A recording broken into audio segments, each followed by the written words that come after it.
Good morning, guys. Good morning. Otso, otsa. Otso, otso. Ayan, lagyan na sana dyan, oh. Na ito na yung yan yung mga ganyan. Yung ganyan na flat na itanggalin dito. Sabi ng utso-utso ka muna. Otsa. Ito oh. Yan, tanggalin. Ay, pasok na sila. Aga. Otso, otso. Ayan, dalagan. Ha? Yan o yung bato na yan. Lagyan natin dito. Oh. Gusto nung pa ni. Oo nga, kaya tatanggalin nga natin to. Kasi di ba pipisunin? Lagyan mo na yan, tanggalin mo na tayo. Dito. O dyan, lagay. Kaya mo? Kakayanin. Kakaya.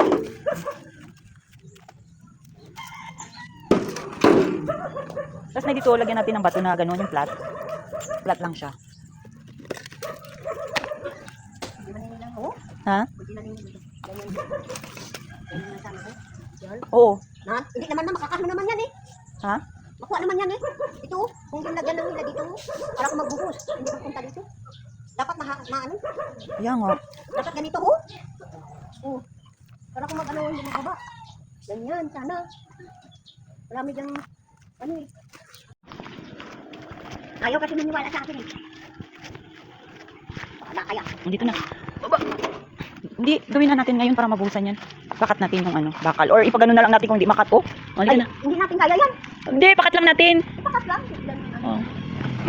Hindi nga natin kaya, pero ano gagawin natin ang bubuhusan lang yan eh. Kakasuhin ka pa nila. Hindi na naman nagsira. Ika na eh. Baba lang natin ito, ibababa lang to eh. Tapos lagyan ng ano dyan oh. Oo. Bakal. Bakal.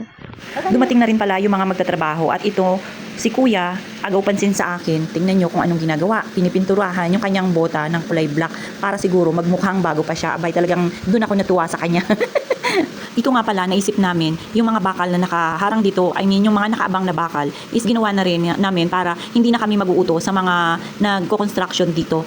So kami na ang gumawa dahil kaya rin naman daw ni nanay. At syempre tutulungan din natin yan.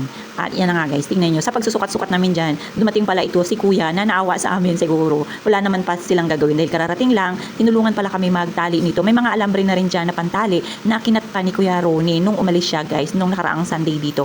Nire-ready niya lang para just in case na kung magbubuhos at lalagyan pa raw ng graba dito, yan na lang ang gagawin namin. So wala na kaming ginawa guys. Tinulungan na kami at itong sinanay may pasayaw-sayaw pa. Parami na ng parami yung tumutulong sa pagtatali dito ng alambre sa bakal. Tingnan nyo nga si nanay. Nag-i-enjoy na guys dahil nabawasan yung aming trabaho. Diba? Napagaan pa nga. Ganun lang pala yun. Papansin lang muna.